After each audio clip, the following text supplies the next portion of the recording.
Hi there, and welcome to Baseball by Design. I am SportsLogos.net minor league baseball correspondent Paul Caputo, broadcasting atypically from my parents' basement in Wayne, Pennsylvania for this episode. I am home for the World Series. Game 3 got rained out last night. We're going to be going tonight for Game 3. By the time this drops, the world will know what happened to the Phillies in the World Series here. But right now, I'm in my parents' basement, not at the Helmet Sunday Hall of Fame in Fort Collins, Colorado. I'm in my parents' basement in Wayne, Pennsylvania, speaking with Seth Silber, who is part owner of the Fredericksburg Nationals, the single A affiliate, obviously, of the Washington Nationals, part owner of the team, Seth Silber. Seth, thank you so much for being here. Thanks for having us. Appreciate it.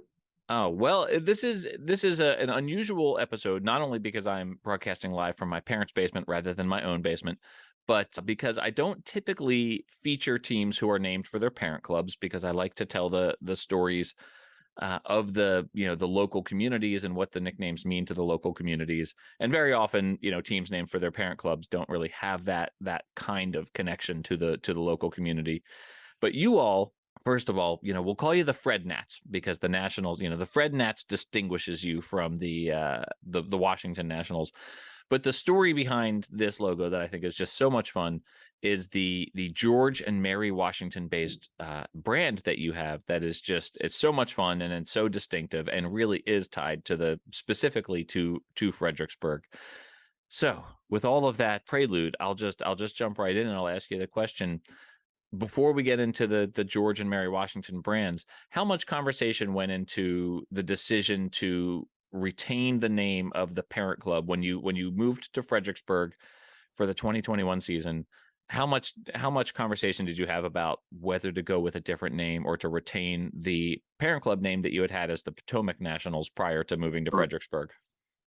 So a lot of conversation. It was not a foregone conclusion at all. And we, like a lot of teams do, we really surveyed the community to see what they thought. And in the end, the overwhelming support was for keeping the team named Nationals. And I think it has a lot to do with the local pride in being affiliated with the Washington Nationals. The team has fallen on harder times lately, but when we were doing this, the team was riding well, and actually won the World Series. At the year that we revealed our logos and all that, and before we really launched in Fredericksburg. But we really did survey the public, and there's a ton of history in the area. It was interesting. There was a lot of people who were interested in us bringing back the name Cannons, which we had used in Prince William County for a long time. And there were some other kind of military-related themes, things like founders, which we really have incorporated by bringing George into our logos and things like that. But ultimately, just tremendous local pride. We're an hour from Washington. We have a lot of rehab assignments. That connection is important. And I think a sense of pride for the community. And that's really kind of how it's played out. But, as you alluded to, we have really worked hard to bring in the local community and the local history, into everything that we're doing. Sure. It's 53 miles from Fredericksburg to Washington, D.C. I do think it's easier for teams that are closer to their parent club to be named for their parent club. Still, FredNats is a fun nickname. It's fun shorthand for the team. Before we'll talk about George and Mary Washington here in a minute, but FredNats, I liken it a little bit to the Worcester Red Sox or the Woo Sox, right? And so as a nickname, FredNats sort of stands on its own. Yeah. And when you unveiled the logos originally, you had a FredNats script in there, so that was obviously intentional. What went into that decision to have that sort of shorthand FredNats for the team? Yeah, always have kind of loved the concept. And yeah, you've got the Woo Sox now, but there was the Paw Sox before that. Kind of always thought those kinds of monikers really are helpful.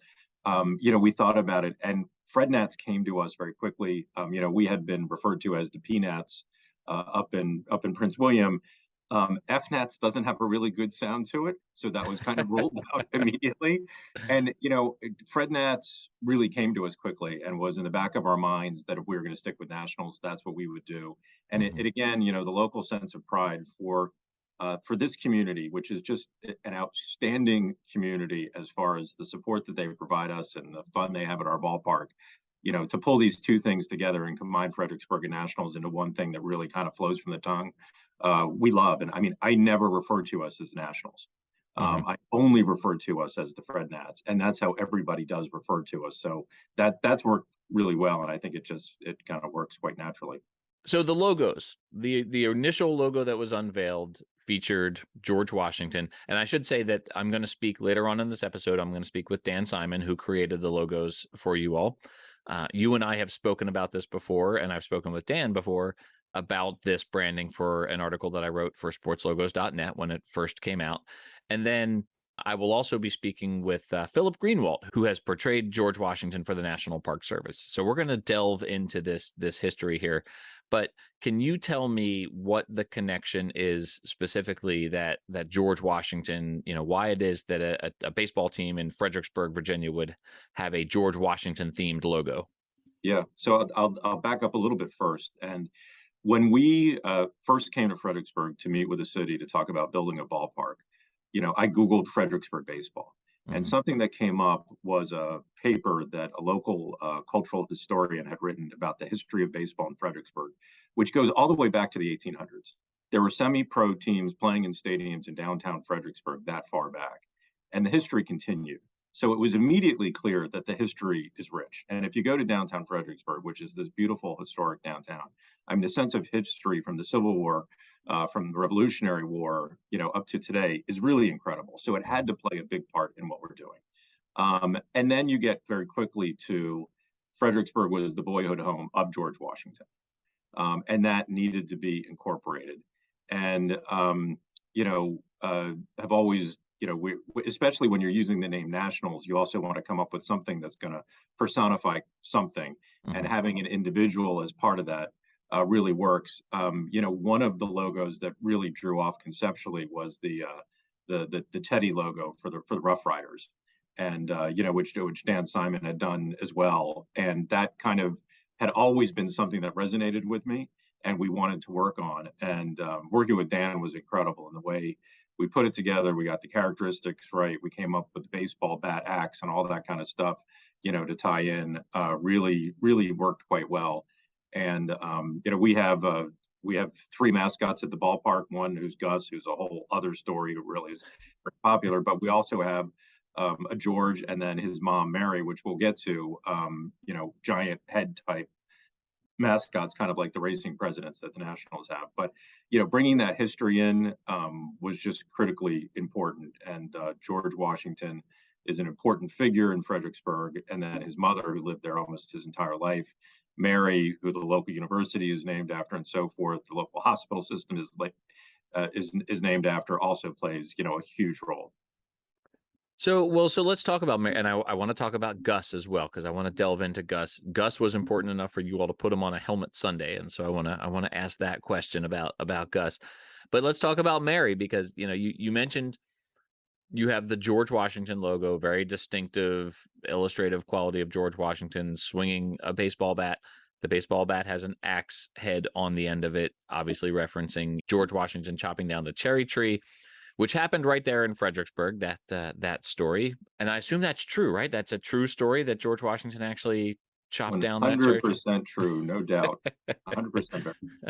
But his mother Mary, you have two logos, George swinging the bat and then Mary throwing a baseball, who you could align to make it look like Mary is pitching to George. George is batting right-handed and facing out, and Mary is throwing left-handed and facing in. So you could actually put them together and make it look like Mary's throwing a pitch to George. But it's not typical for, first of all, for there to be a logo, an entire logo, a standalone logo with a female character. And I think that was sort of an important part of this logo set, to have a female character on her own as one of the logos for this team. Was that part of the conversation when you created this part of the brand? Yeah, no, that was incredibly important to us. And again, she's more of a central historical figure in Fredericksburg than George is. Hmm. Even I mean, there's his birthhood home is there, but the Mary Washington house is downtown Fredericksburg. And she was an important figure, and she was a very interesting figure in her own right. Battled cancer, did a lot of good things, in the community. And so it was something important for us to do.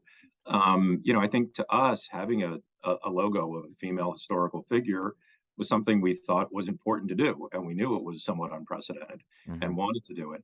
And for me, with a daughter who is 23 now, when we revealed the logos, which we did literally on the doorstep of Mary Washington's home, my daughter delivered the speech in public, revealing the Mary logo and explaining the importance of Mary historically and in present day times. So it was a really important thing for our family to do and was well received by the community.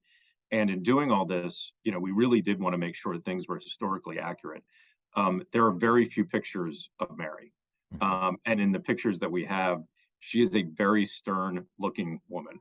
Hmm. And we worked with the local historical societies to make it as accurate as we could. Now, we couldn't historically prove that she had a baseball glove and she was pitching to her son. We took a little license there, but we really worked with the historical society to look at these things and make it accurate. And Dan did a number of calls with us, with the Hmm. local historical societies to make sure we got that.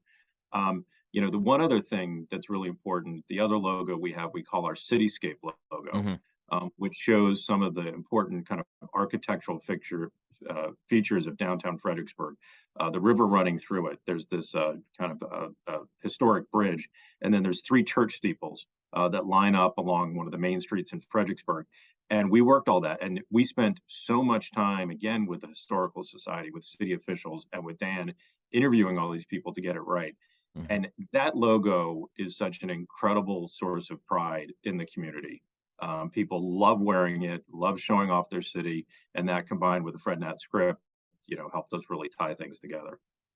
Yeah, that logo is definitely one I was going to ask about, and it looks almost to me like if you were to remove the FredNats script from it, that it could be something that that the Convention and Visitors Bureau could use for marketing the city itself, right? Like that it's definitely highlighting the very much the sense of place that exists within Fredericksburg. And I went to school in Richmond, Virginia. Obviously, grew up in Philadelphia. I live in Colorado now, but I look at that sort of illustrative logo highlighting the architectural features, but also the natural features of the Fredericksburg area. And it absolutely evokes this sense of place that I have from my time in Virginia as well. So that's a really effective Yeah, and fun logo for the team. yeah. And it's interesting you mentioned, I mean, we drew some of what we did off of some logos that the city had been using from a tourism perspective. Mm. So they do actually mirror each other. And we worked very closely with them, on this. And, I think it is something that they're very happy to use to market the city. Yeah, that's great. No, that's terrific, and I'm glad you brought that up. I was definitely planning to ask about that particular mark, and I'm sure I will talk to Dan about it as well next. I also want to ask about Gus because I have my friend Jeff went to a FredNats game, and he collected as many of the helmets that you all have because he knows that I collect them, and I have a whole shelf in my basement with 400 some helmets on them. And one of the ones that showed up in the mail was one I had not seen pictures of before. It was a helmet with Gus's head on it. Can you tell me who Gus is and the decision to feature him as a logo itself on one of the helmet Sundays? So Gus is George Washington's childhood imaginary friend. That is who Gus is. And that comes out of the imagination of our general manager, Nick Hall, and our vice president, assistant GM, uh, um, Robbie Perry, Mhm. who are just two incredibly talented people in running a baseball team and marketing. And when we were coming up with the mascot, they showed me this conceptual picture of this purple monster with green spots and a red mullet. And I told them they're out of their minds. And I took the pictures home and showed my kids, who were teenagers at that point, and they said, "Dad, you have to stop them. This is horrible. You must end this now." And I went back to them. I explained my concerns, and they were trying to pull on the concept of Gritty, the Flyers mascot, Mhm, and said, mhm. "We're going to get clobbered initially, but just trust us." And I said, "This is what we hired you to do. I trust you. I think you're out of your minds, but I trust you." And Gus has become, incredibly popular. We just made a Gus bus, which is a minivan wrapped in Gus colors and everything, and it's really pretty incredible. So yeah, Gus has become a big part of the community. And one interesting thing, the name Gus. I literally think we were sitting in our temporary offices. This is back, 4 years ago, Yeah. when Nick and Robbie are showing me these drawings, and I said, "Well, what are we going to call this thing?" And like Robbie goes, "Let's call him Gus." And it just came out like that. Turns out, George Washington's father's name was Augustus, and his Oh, nickname was Gus. We actually did not know that at the time. We figured that out later. So, it all ties together. But he is George Washington's childhood imaginary friend, and he's Barney meets Papa Smurf meets something else, and he's just, the kids love him, and they do. You need good people to bring a mascot alive, and we've got terrific people who do that.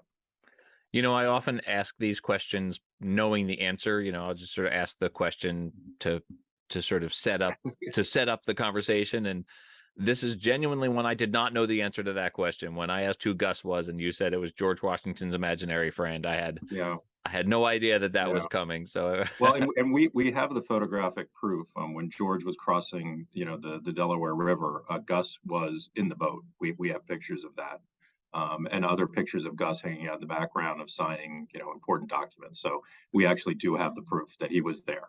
that's good to know, actually. Yeah, that I may ask to have you share that with me so I can put it out there on Twitter when this episode goes live here.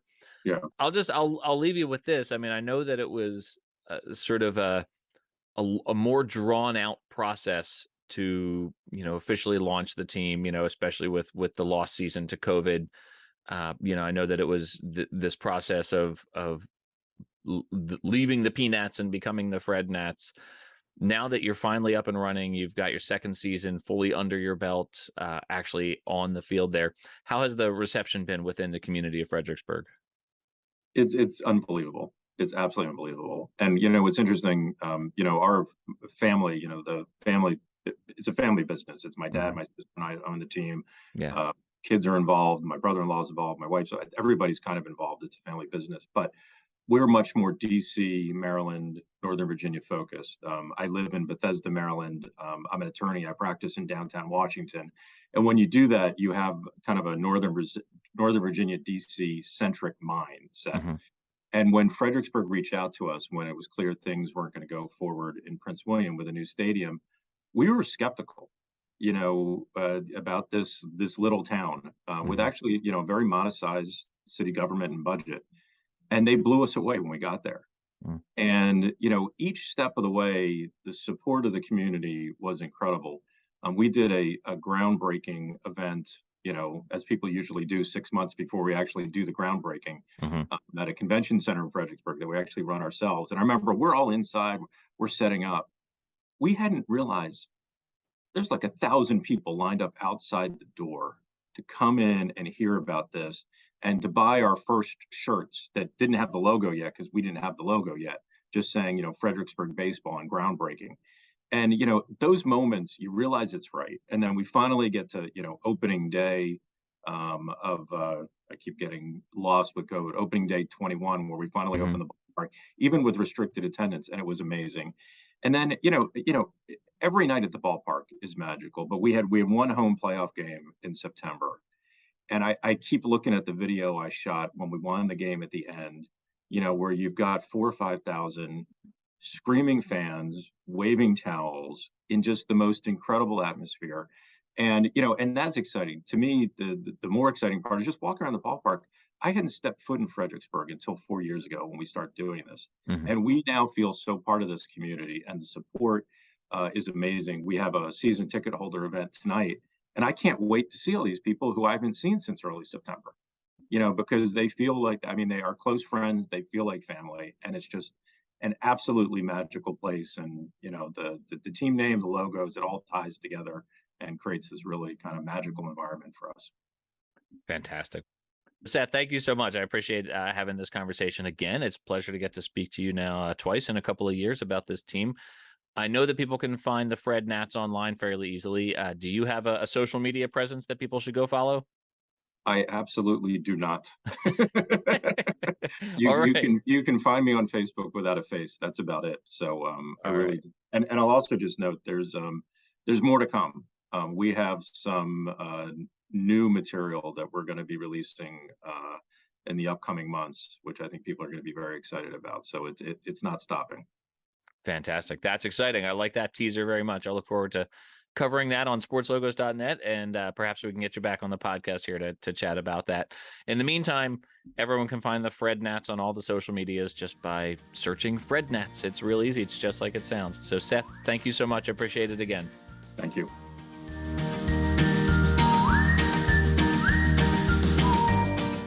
All right, everyone. I'm very pleased to welcome back my good friend Dan Simon to the podcast. Dan, I think it's safe to call you a regular on this podcast, but everyone knows your voice and your name now. So glad to have you back on to talk about one of your more recent creations, a really fun creation, in spite of the fact that this is a minor league team essentially named for its parent club, which you know that I object to on principle. But the brand that you created for this team based on George and his mother, Mary Washington. These came out at different times. So I remember we covered these at different times for sportslogos.net. So when you first unveiled the brand, it was just George and some Fredericksburg based branding. I'm getting ahead of myself though. Dan, thank you for being here again. I always enjoy being here, so thank you for having me again. We're deep into the off season, so this is my baseball fix now. Getting to talk about minor league baseball logos. This is something keeps me a little bit sane during the off season. It was 2019, October of 2019 is when we wrote this article for sportslogos.net, and we talked about the FredNats, and we said introducing the FredNats by George because there's a whole George Washington thing going on here. So we've talked about the name, we've talked about the choice of the name already on this episode. I would like to get into with you. First, let's look at George. How did you decide what George Washington was going to be wearing in this logo with him swinging his baseball bat axe logo? Well, we're all familiar with George Washington from the many paintings we've seen of him, and he's dressed either as a general or in his presidential garb. In this case, George Washington, I don't believe he was born in Fredericksburg, but I believe they moved there when he was a very young boy. And so he grew up in Fredericksburg. And where he famously, although people believe it's just a tall tale, where he famously chopped down the cherry tree and could not lie about it. Mm-hmm. And so that informed what we were going to do, not the cherry tree person. Well, yes, actually the cherry tree as well informed what we were going to do with him. He needed to look like a boy. Now, at first I was thinking, well, how do I make him, what might he have looked like as a boy? And I was thinking, okay, we're going to have to make a young boy face on him. And then I was thinking, nah, it's going to be even funnier, and funny not just in a goofy way, but in a kind of I'd like to think kind of a charming way, if he's got adult George Washington face with a smaller body like a boy and boy clothes. So how would he have been dressed as a boy? And frankly, back then they didn't have I don't know, even as young boys, you tended to dress kind of like an adult. So I had him wearing the type of pants and just a shirt that young boys would have worn back then. So that's how he's dressed. His body is smaller, so he looks boy-like. And of course, he's, I shouldn't say of course, but we also have him not swinging, but he's holding an axe, like cocked, like he's about to take a swing with it. And it's the handle of the axe is a baseball bat, because baseball, but it's got an axe head on it, the same kind he would have used to mythically chop down the cherry tree. What he's wearing really looks like sort of, A, appropriate to the time, but B, kind of has a baseball-y feel about it, right? Like, I mean, as he's wearing the pants are red and the shirt is white, but it kind of looks like baseball pants that he's wearing. It's knickers. He's wearing knickers. Exactly. So yeah, so this is, this George Washington, obviously because of the connection that the Washington family has to Fredericksburg, makes a lot of sense. But then shortly after that logo set was unveiled, and I want to get back and talk about some of the other things you did with the initial logo set, but the pairing of George with his mother Mary, there's a lot to unpack here with this logo. What went into the creation of the Mary Washington logo? Well, the interesting thing about that is with any identity that we might create, there's research that goes into it, and to a large part, that's Google searches for. If we're doing, let's say, a type of bird, you Google that type of bird and make sure you're accurately depicting it. And so, of course, with Mary Washington, we wanted to accurately depict her. However, keep in mind that she was born and passed away years before cameras were invented. So there are no photographs of her. Frankly, there are no photographs of George Washington either, because he also passed away before cameras were invented. But of course, there were a lot of paintings of George Washington. Not the case with Mary Bell, that's her maiden name, Washington. So there were not a lot of paintings of her. And now, if you Google Mary Washington, you'll see a lot of paintings and drawings of her. There's a ton of things on the internet. However, and we learned this from the kind people at the Mary Washington House. Her house in Fredericksburg is still existing and it serves as a museum today. And there are people who work there. Those people, the interpreters there, I don't know if that's the word for them. It is the word. Okay. At the Mary Washington House, we had a call with them, and they explained to us that even though there were lots of paintings and drawings of Mary Washington, there is only one that they know of that was painted while she was alive, meaning when a painting of her, somebody looking at her and then painting that. And they're not even certain that one painting really was what they call, I believe, a live painting. So everything else you see out there are people probably imagining what Mary Washington may have looked like. So what they explained was there was a relative of hers, I believe it was her niece, who they have this actually in letters or something from the period, handwritten letters, family letters or records, where they said that this niece looked like Mary Washington. And there is a painting of her that they know is this relative. So that's what we used, at least for the facial likeness of Mary Washington. Then we said, well, how would she have been? We asked how she would have been dressed. And what they did was they sent photos of the actual interpreters who work at the Mary Washington House, because they dress like people from that period would have dressed. And so we have now living people with period clothes on. They sent that to us as reference, and that was that was our guide for how Mary Washington, the logo or the character logo, would be represented. This is a really significant amount of research that went into making sure that these characters were accurate. And I think I think people maybe don't even appreciate, here's you as a designer contacting the Mary Washington House, working with the living history interpreters there to establish, okay, here's what this person might have been wearing at the time, or would likely have been wearing at the time, in spite of the fact that there's obviously no photographic evidence or even painting evidence.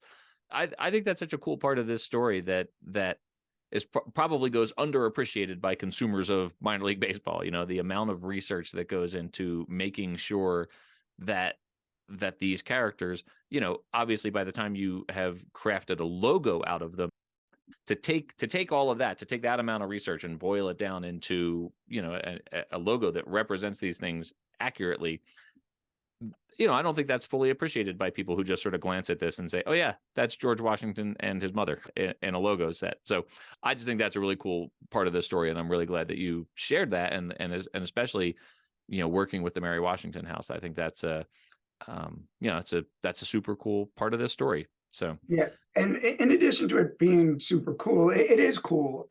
And it's okay that people look at it and they don't think about that, because really that's not what design's about. Nobody gets to see the process. They don't get to see what's happening behind the curtain. And that's okay, because it's not meant to do that. It's just meant to resonate with them when they say it. And but hopefully, I should say, hopefully it resonates with them. And one of the ways that I believe it will resonate with them if it's done right. Mhm. And in order to do it right, you need to do the necessary research. And frankly, I don't look at that as kind of like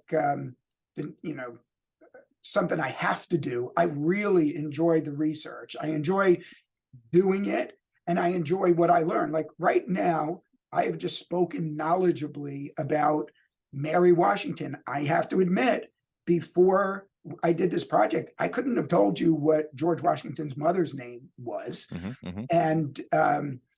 And I certainly couldn't have told you that there's only one painting of her, and it may not even be actually of her or an accurate it is a painting of her, but they don't know if it's an accurate representation of what she looked like. I wouldn't have known these things. And I get a little bit, I don't know if it makes me smarter, but it puts more knowledge in my brain, at least. And I kind of like that. I've learned about animals, I've learned about people, I've learned about places.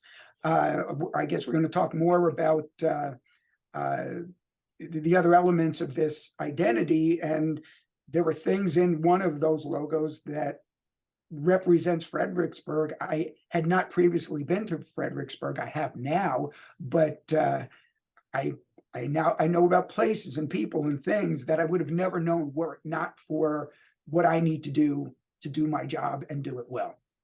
You've just stated far more eloquently than I ever have the reason that this podcast exists, which is, I keep telling people, you can tell the story of America by understanding why minor league baseball teams are called what they're called and why they have the logos that they have. And so the work that you do gives you the opportunity to get an understanding on like wildlife, like the Tortugas, obviously history, like this FredNats logo that you did, even the mythology, or the stories of something like the Great Falls Voyagers, and learning the story of a UFO sighting, right? That just, all of that is part of this big tapestry that is the United States. And it's so cool to learn those stories through minor league baseball. And so for you to gain that even deeper understanding because you're creating the logos that we're learning from, that's cool. I love that. I love that about this whole thing.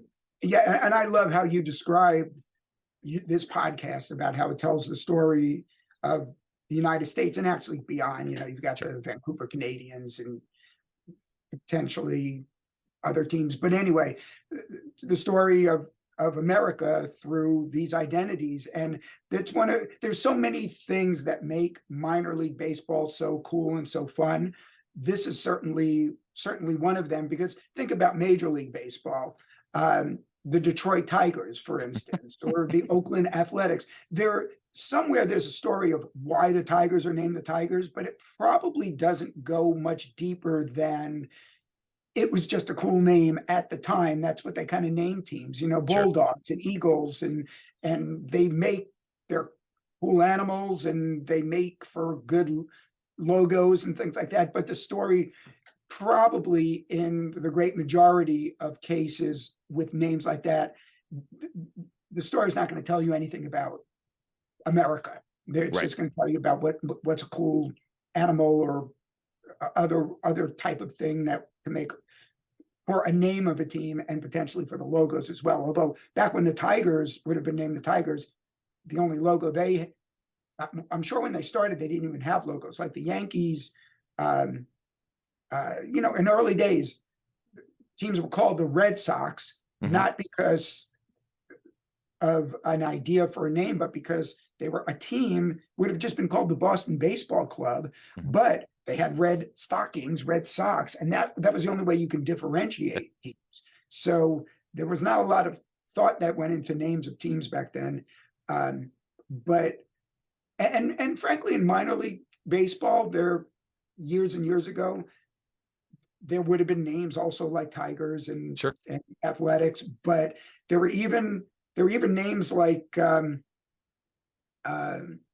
here's an example. In Kannapolis, the city's team, it wasn't a minor league baseball team, it was actually the textile mills team. They were called the Kannapolis Towelers because the textile mill there made towels and other home products like that. And so that certainly is telling you something about that city. So there were names like that, and some of them were pretty funny as well. But it's, you know, baseball and minor league baseball and town teams like that, mill teams that just had all these interesting names. And to this day, that's still the case with minor league baseball. And this is information you have on the top of your head because you created the Kannapolis Cannonballers logo, right? Like this is, you know, research that you did into the stories of America. And I'm going to circle back around. I'm going to use that to circle back around to one of the other brands that you created for this Fredericksburg Nationals team, for the FredNats. But it's the one that really highlights the city itself, or at least the landscape of the city, where you've got the river and the bridge and the riparian area, they call it, between the river and the land. And then of course, you know, the sort of church steeples here. So this sort of picturesque scene that you created with the FredNats script of Fredericksburg itself, you know, really sort of soothing logo, right? Like this sort of soothing identity for that. It seems very place-based, more than it does team-based, if that's a fair way to assess that.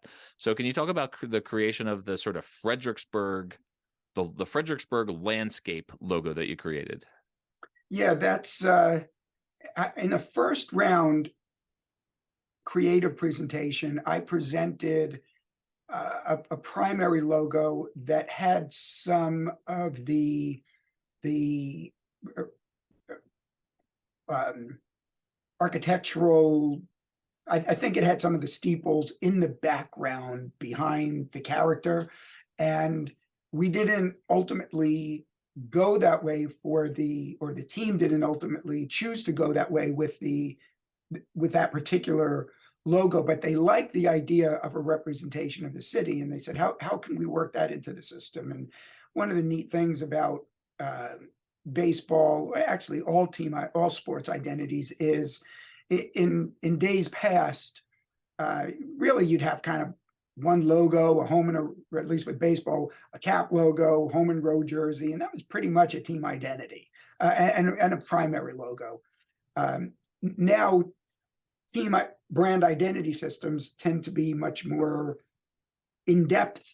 There are a lot of secondary logos, and so I said, yeah, let's do a you refer to it as a landscape. I believe we refer to it as the cityscape logo. Okay.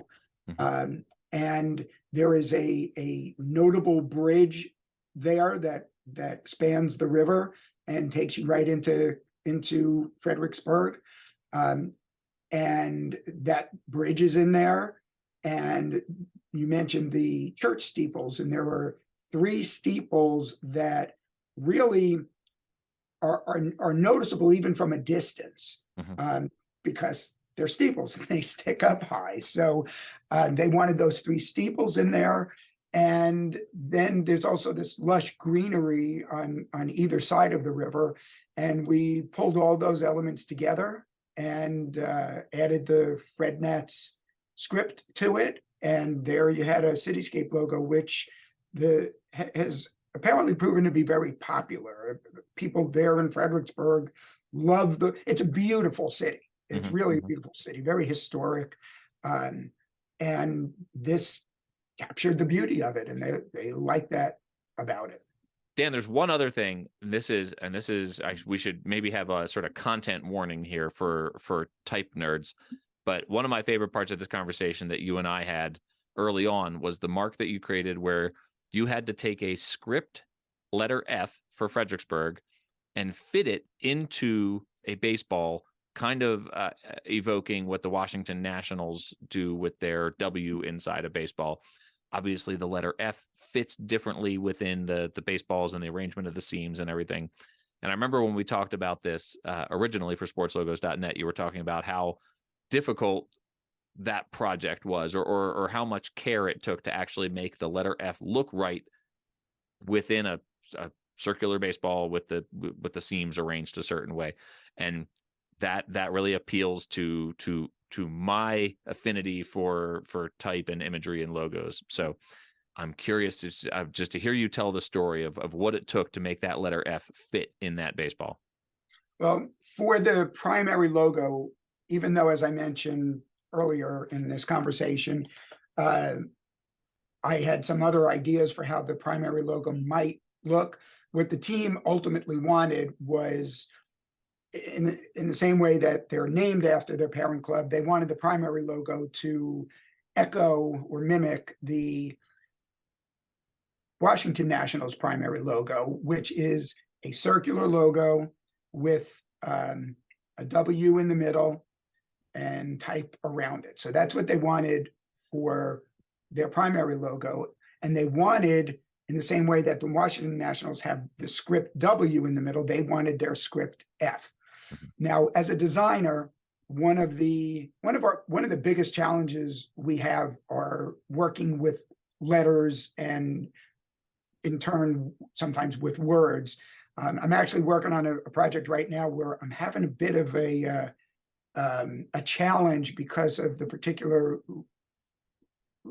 number of letters in this team's word, and where one of the key letters falls where a jersey breaks, and it's you can split letters sometimes and it works fine. In this case, it's causing a problem, and I'm a bit flummoxed by it, but I know I'll solve that. But which team is it? What's the word? I promise not to tell. I love when you do that. It's you've gone there before, and it's funny every time. One of these days, I'm going to get you with it. So anyway, there were certain letters that just are harder, more difficult to work with than others. Certain letters are great letters to work with. Symmetrical letters are normally easier to work with than asymmetrical letters. Letters like the letter F, where you've got this unused negative space in the lower right of a F, and especially in a script F that left these glaring, when put inside of that circular middle of the this roundel primary logo we were creating, it left this glaring empty space in the lower right, and also in other areas, just because of the weirdness of the script F. And I'm looking at this, and my first thought was, this just isn't going to work. And then I'm thinking, well, maybe there's something I can put in those negative areas. And this is an audio medium on which we are recording.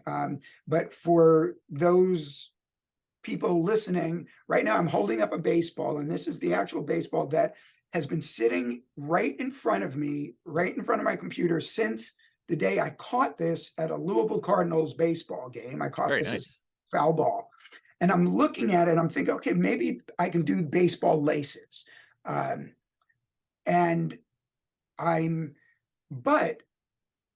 I like how I tried before I picked up this baseball. I've done baseball laces and logos a number of times before, and everything I tried based on the way I've done it before just didn't work. So I picked up this baseball and I'm rotating it, and with this letter F on my computer screen in front of me, thinking, how can I get these laces, the particular view of this baseball, can I get those laces to fill those negative areas nicely? And I turned the baseball and I'm going, hey, this might work. Took a photo of it at that angle, brought that photo into my computer, put the letter F over it, and it solved the problem. And then at that point, all I needed to do was render it graphically, which I did, and voila, there's our primary logo, thanks to a foul ball I once caught. I love this kind of thing just so much. Like when we get into the nitty gritty of specific letter forms and how they fit within the structure of a baseball. And this is just the sort of detail. I think there's so much about this logo from the research that you did, the historical research you did on what people of the, the colonial time period would have been wearing while they were playing baseball, all the way up to how do you fit a script F into a circle without, having glaring white space or negative space. Counter form. I find the term negative space so pessimistic. So I like to use counter form. So Dan, this has been, as always, so much fun. I love these conversations and just, hearing about the work that you do. Thank you so much for coming back again. I look forward to, I'm sure in the very near future, having you back on to talk about some more of your work in the world of minor league baseball. Well, I am looking forward to the next time as well. These conversations are always a lot of fun for me, in addition to being fun for you. And I don't know what identities I have already done that you might have on your docket for the future, but I can tell you I've got 2 new identities for 2024 currently in the works. And so those won't be unveiled for a year, but when they do, there's some good stories in those ones as well. Well, we'll certainly cover that breaking news in sportslogos.net. And in the meantime, we'll keep talking about the work that you've already done on this podcast, because it's so much fun to delve into all of these. Dan, thank you very much. At the time of this recording, I always do this. At the time of this recording, Thanksgiving is coming up. I hope you have a great Thanksgiving. I'm guessing this will drop sometime closer to Christmas. So, happy holidays to everybody out there, whenever you're listening to this. And as Paul and I discussed at the beginning of this call, he will be hosting his first Thanksgiving at his house there in Colorado. So happy Thanksgiving to you as well. And good luck with preparing everything and hosting that. It sounds like it's gonna be a lot of fun. By the time this drops, we'll know how that went. Okay. Thank you, Dan. Thank you. See you next time.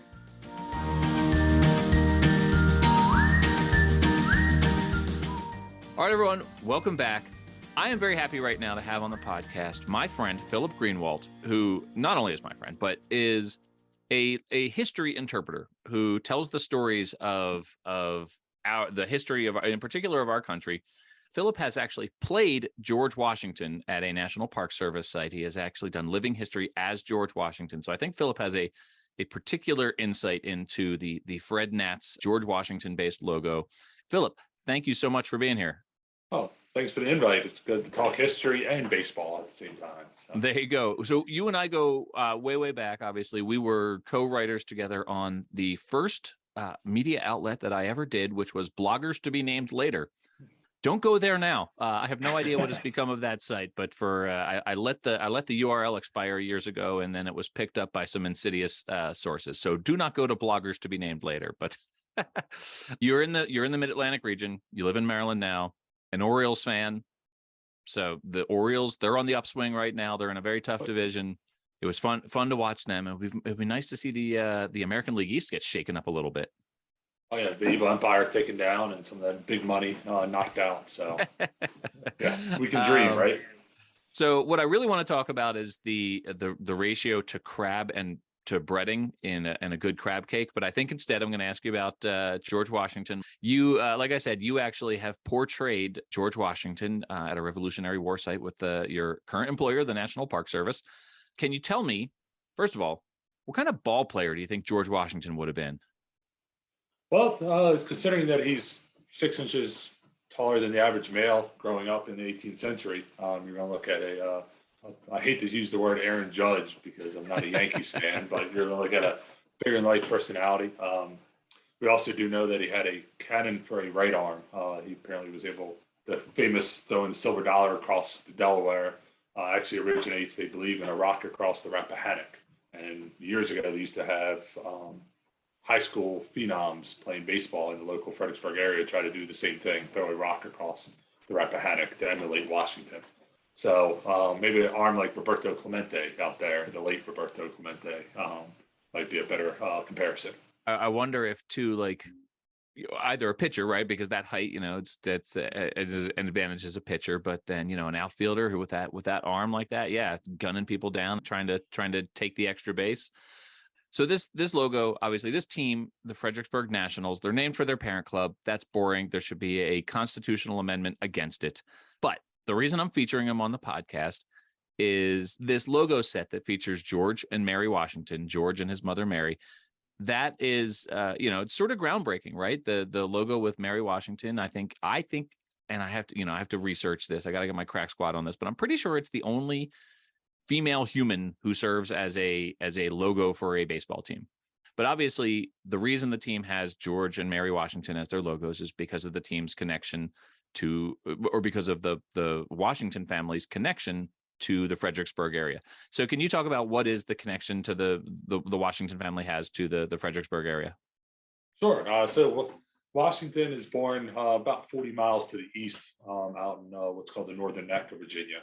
But his father does purchase property around what's called Ferry Farms. It's right across the Rappahannock River from downtown Fredericksburg. And so the family moves there when George is 11 years old. It's actually there where George's father passes away, and so forth. So Mary Ball, at that time, Washington is the oldest of the children still at home, 11 years old. There's 4 other kids behind her. Behind him, excuse me. And Mary Ball had just lost the last one, a young girl that died in infancy. And so Fredericksburg is where Washington kind of transitions from a kid to being an adult, trying to figure out where his world is. Kind of how growing up, like a baseball player would grow up in the minor leagues to mature. Washington does the same thing. It's where some of the myths that originate from. The cherry tree. If you ever chopped down a tree, it would have been at Ferry Farm. The silver dollar across the Delaware probably started because of a rock across the Rappahannock as a kid. We do know he played in the water there. And so Washington matures in Fredericksburg. Fredericksburg will be the last home for Mary Ball Washington, his mother. She'll live at Ferry Farm. Ironically, her and George are, if you want to know George's personality, it comes from Mary Ball, the strong-willed, very determined, very obstinate type person. Apparently, they did not get along too well because of that nature. And so one funny story is that Mary Ball, George had bought a house in downtown Fredericksburg for her that was around the corner from George Washington's sister, but didn't ask Mary Ball if she was ready to move from the farm. She said she wasn't ready, and so he had to sell the house. About a year later, she said, "You know what? I'm ready to move, but I want that house." And so George had to go back and buy that house for probably a more exorbitant price than he did the first time. But so yeah, you have this huge connection, and Mary Ball is buried in Fredericksburg and in downtown Fredericksburg. So is George's sister as well. So you have that family connection. So you have these logos where you mentioned the myths, right? So you have these logos where George is swinging an axe like a baseball bat, and then you have Mary who is throwing a baseball, and you can actually line them up so it looks like Mary is pitching to George. Mary looks like she's throwing left-handed to me. Is there any evidence that she might have actually been left-handed? Do we know about that? So not, of course, not definitive. We do know she had limited schooling, so she did learn how to read and write. So there is a possibility. Extrapolating a little farther, it was considered to be a gentleman for Washington to be able to be graceful and to be able to dance and move and use both hands. So it might have been Mary Ball. They always say, well, left-handed people live longer anyway. And so Mary Ball lived to be about 81 years old. So remarkable long life for an 18th century person. Yeah, absolutely. And then so George is swinging an axe with a bat handle on it. So it's sort of a combination baseball bat axe. What about this myth of the cherry tree? When you portrayed George Washington, did you get asked all the time about why did you chop down a cherry tree? why did you tell the truth? You could have gotten away with it. Is that how much of a focus of visitors' attention on George Washington is that? It's actually a big focus, just because Washington is very meticulous near the end of his life of leaving a record that he wanted people to know. And Martha's wife will actually burn most of their correspondence. So we don't know a lot about their relationship because they wanted to keep it private. And so Washington always had this kind of like veneer, like I hate to use a football reference, but like a Bill Belichick in an interview, he's going to give short answers. You're not going to peer through. So the cherry tree and other ones, stories that are made up after he dies, are trying to humanize him and these founding fathers. And so Washington did have the makings of an athlete. Apparently, he was in the competitions, throwing iron bars as far as he could, or the rock across the Rappahannock. Or so this cherry tree also spoke that Washington didn't tell a lie, make him larger than life. The joke we used to say at the site was that he may never told a lie, but he never told the whole truth the whole time, because he was into espionage during the Red War and so forth. So like to keep his cards close to his vest. And part of that is because he did have a big temper, like a Bobby Valentine manager temper or something like that. And so it took a lot to get him as a Jolly Green Giant to explode. But when he did, there are, of course, stories from soldiers during the Red War that he could curse and yell and to shake the heavens is how much his volcanic temper could just erupt and so forth. Nice. And so you're a fairly tall guy yourself, and you mentioned that George Washington was a bigger stature guy. So you obviously fit the role when you're out there portraying George Washington to visitors. When you transform into that character for visitors to come ask you questions, like in period costume, what are the things that they ask? Besides the cherry tree, what are the things that they want to know from you as the character? It's fun. I mean, you really have to prepare because you never know. It's like any of the sites you work at as a national park ranger. Do you have the off the wall questions? Did George Washington ever brush his teeth? Because he did have bad dental hygiene. By the time he's president, he only has one real tooth left in his mouth. What type of education? Because he has the equivalent of a 5th grade education in today's standards. What was some of the other questions? What was his shoe size or so forth?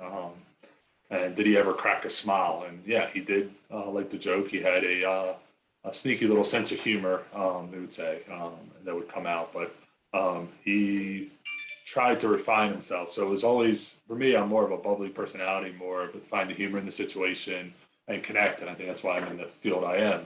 Washington was always more reserved and more calculated, but to his friends and so forth, his confidants, he could open up and everything. And so that was the big, but I always try to portray when I did Washington at the age that he was when I was doing it. So in the early 20s, I was in my early mid-20s. And so Washington is just trying to figure out what he wants to do in this world, and is thrust into some amazing, stressful situations with the French and Indian War at the age of 24 years old. Leading, going into the unknown and so forth. But you really see it's a coming of age, and that's what I always liked about Washington. It's Washington before he becomes the silhouette on the U.S. quarter. Such a cool thing, I think, to highlight for a baseball team with this logo set. And I appreciate you coming in and illuminating me. And thanks for coming on and talking about the FredNats. This has been fun. Oh, I appreciate it. Good luck with that constitutional amendment to change that they can't have their parental club name. At least the Orioles don't have that, so I can. No, the Orioles. I like the Orioles farm teams. That's they've got a great set of farm teams, and so close to the parent club there, which is great for Baltimore. Phillip, where can people find you online? Are you on what's the best way to find you? Twitter, Facebook? Facebook. I try to stay active on Twitter, but I'm one of those, I'm either good or bad. There's no in between. But yeah, Facebook is probably the easiest way. Most of my people are on Twitter here. So what would your Twitter handle be? Park Ranger 86. All right. Thank you, Phillip. Yes, sir. Thank you.